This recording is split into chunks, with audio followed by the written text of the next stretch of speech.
जखन गौरी दाई घर से बाहर भेली, घर से बाहर भेली सखी दस रोदना पसार। जखन गौरी दाई घर से बाहर भेली, सखी दस रोदना पसार। ककरा बदनी हम हेरैत रहब, हेरैत रहब। संग छथि सहोदर भाई, ककरा बदन हम हेरैत रहब।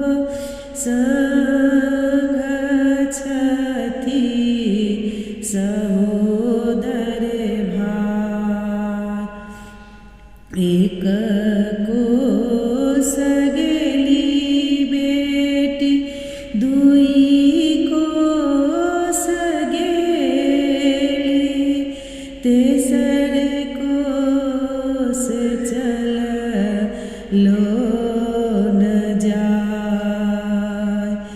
अरेक कोस गेली गौरी, दुई कोस गेली, तेसर कोस चललो न जाय।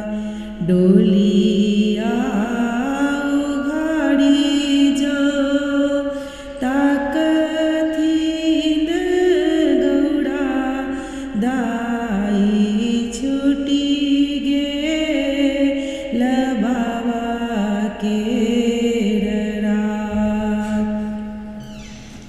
डोलिया उघाड़ी जाओ, ताकथिन गौड़ा दाई, छूटी गेल बाबा केर रात। घूरी भैया घूरी घर जाओ, अम्मा के कहबनि बुझाय। घूरी भैया घूरी घर जाओ, अम्मा के कहबनि बुझाय।